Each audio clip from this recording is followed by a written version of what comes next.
Hello दोस्तों, तो स्वागत है आप सभी का बायोलॉजी की इस नई जर्नी में।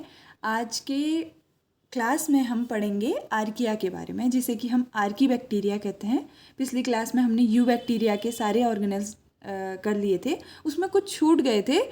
बैक्टीरियल पिलाई और फिमरे और फ्लैजिला, वो मैं अगले टॉपिक में कवर करा दूंगी। तो हम लोग आर्किया के बारे में यहाँ पढ़ेंगे कि आर्किया होते क्या हैं। आर्किया को हमने यू बैक्टीरिया में क्यों नहीं रखा, इसका आंसर यह है क्योंकि जो भी आर्किया में पाए जाते हैं वो रहते हैं एक्सट्रीम इन्वायरमेंट में। तो हम जानेंगे कैसे। The archaea are small unicellular prokaryotic organism unlike you bacteria they live in a extreme environment. ये मतलब इनका मेन पॉइंट रहता है कि एक्सट्रीम इन्वायरमेंट में रहते हैं और इन्हें बोला जाता है एनिसिएंट बैक्टीरिया, क्योंकि ये पहले से ही इनने अपने आप को ऐसे अडॉप्ट कर लिया है। अपने जो जेनेटिक इन्फॉर्मेशन होती है वो ऐसे कर ली है कि वो रहने जो उनका इन्वायरमेंट है वो एक्सट्रीम हो गया। तो इसमें क्या क्या पाए जाते हैं? हेलोफाइल्स, एसिडोफाइल्स, थर्मोफाइल्स और मेथेनोजेंस। तो यहाँ पर को है विच आर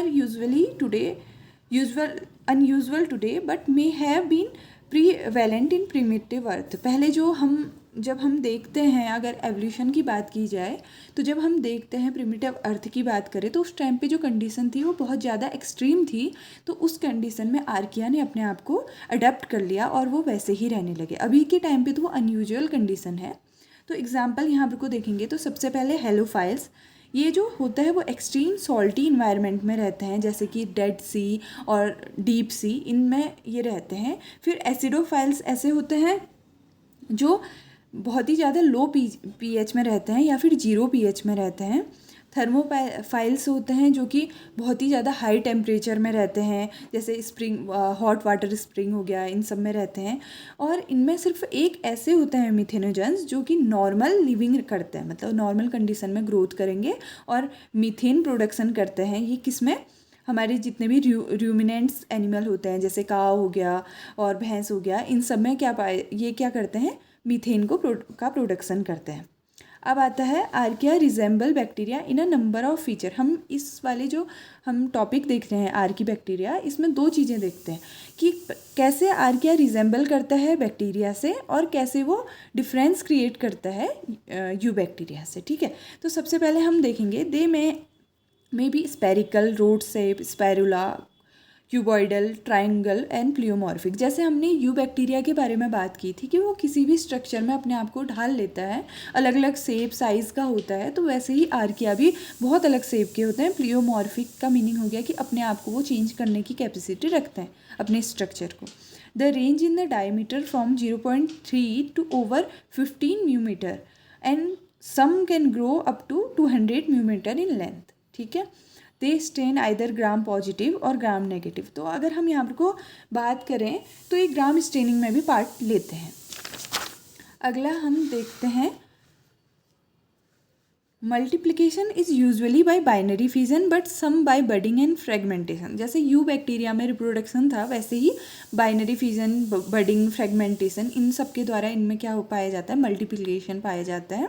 और they can be aerobic, facultative, anaerobic और स्ट्रिक्टली एनोरोबिक कंडीशन में रहते हैं, मतलब कि ये एनोरोबिक कंडीशन में रहते हैं। और although archaea resemble bacteria in their gross structure. जैसे हमारा अगर यू बैक्टीरिया और आर्की की बात करें, सिमिलैरिटी किस में देखी जाती है? एक तो वो स्ट्रक्चर में सिमिलर होते हैं, सेल डिवीजन में और बेसिक मेटाबॉलिज्म में ये सिमिलर पाए जाते हैं। मगर ये क्या करते हैं, जो जेनेटिक इन्फॉर्मेशन है और क्लोजली रिलेटेड जो होते हैं वो होते हैं यूकैरियोट के सिमिलर ये पाए जाते हैं। तो अब कैसे वो सिमिलर पाए जाते हैं उसमें हम देखेंगे। अभी हमने देखा कि यू बैक्टीरिया से कैसे सिमिलर थे, अब हम देखेंगे कि यूकैरियोट से कैसे सिमिलर है, मतलब हमसे कैसे वो ज़्यादा सिमिलर है। तो सबसे पहले आती है सेल वॉल पे बात। बैक्टीरिया में हमने देखा था कि बैक्टीरिया में किसकी सेल वॉल पाई जाती है? नाग और नाम की। यहाँ पर को मैंने आपके लिए लिखा था नाग और नाम। वो यहाँ पर को क्या इसका फुल फॉर्म है? एन एसिटाइल ग्लूटामिक एसिड और एन एसिटाइल म्यूरामिक एसिड।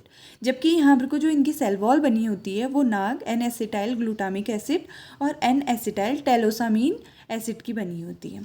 तो यहाँ पर को एक डिफरेंस हो गया। और यहाँ पर को जो ये बनी होती है इसमें कहीं कहीं पर को डी और एल अमीनो एसिड प्रेजेंट होते हैं, मगर इसमें सिर्फ एल प्रेजेंट होता है, डी एब्सेंट होते हैं।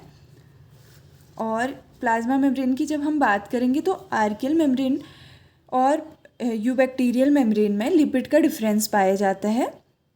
सबसे पहले ये ब्रांच्ड हाइड्रोकार्बन की बनी होती है, जैसे ये है ब्रांच्ड होंगे इनके हाइड्रोकार्बन। और जो हाइड्रोकार्बन में फैटी एसिड जो लिंकिंग होती है वो होती है ईथर लिंक से। अब क्रोमोसोम की बात करेंगे तो like bacteria all the characterize archaea have circular chromosome, मगर कुछ कुछ में क्या होता है लीनियर भी पाया जाता है। और यहाँ हमको histone protein like structure present होता है, किसकी तरह, यूकैरियोट्स की तरह। ट्रांसक्रिप्शन में सबसे पहले जब हम ट्रांसक्रिप्शन करते हैं तो सिंगल आरएनए पॉलीमरेज इसमें पार्टिसिपेट करता है। और यहाँ पर को टाटा बाइंडिंग प्रोटीन जो कि टाटा बॉक्स होता है इनिशिएशन कराता है जो ट्रांसक्रिप्शन का, वो यहाँ पर को ज़रूरी चाहिए होता है। और ट्रांसलेशन के टाइम पे यहाँ पर को 70S टाइप ऑफ राइबोसोम होगा, मगर अमाइनो एसिड जो इनकॉपरेट होगा वो AUG होगा। और वो क्या करेगा, मिथ्योनिन को कोड करेगा, जो कि एक यूकैरियोटिक फीचर्स है, क्योंकि बैक्टीरिया में फॉर्माइल मिथ्योनिन होता है जो कोड होता है AUG से। अब हम लोग आपको एक ये बताते हैं कि ये कैसे हो रहा है। जैसे ये स्ट्रक्चर बना रही हूँ मैं यूबैक्टीरियल सेल वॉल का।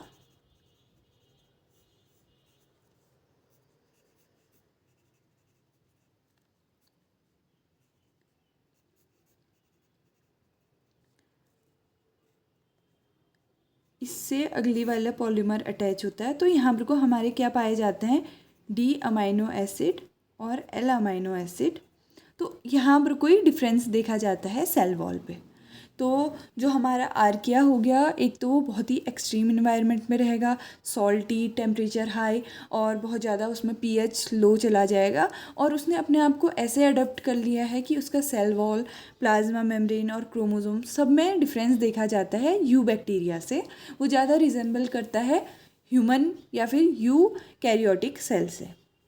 तो दोस्तों आज की वीडियो में हम इतना ही देखेंगे।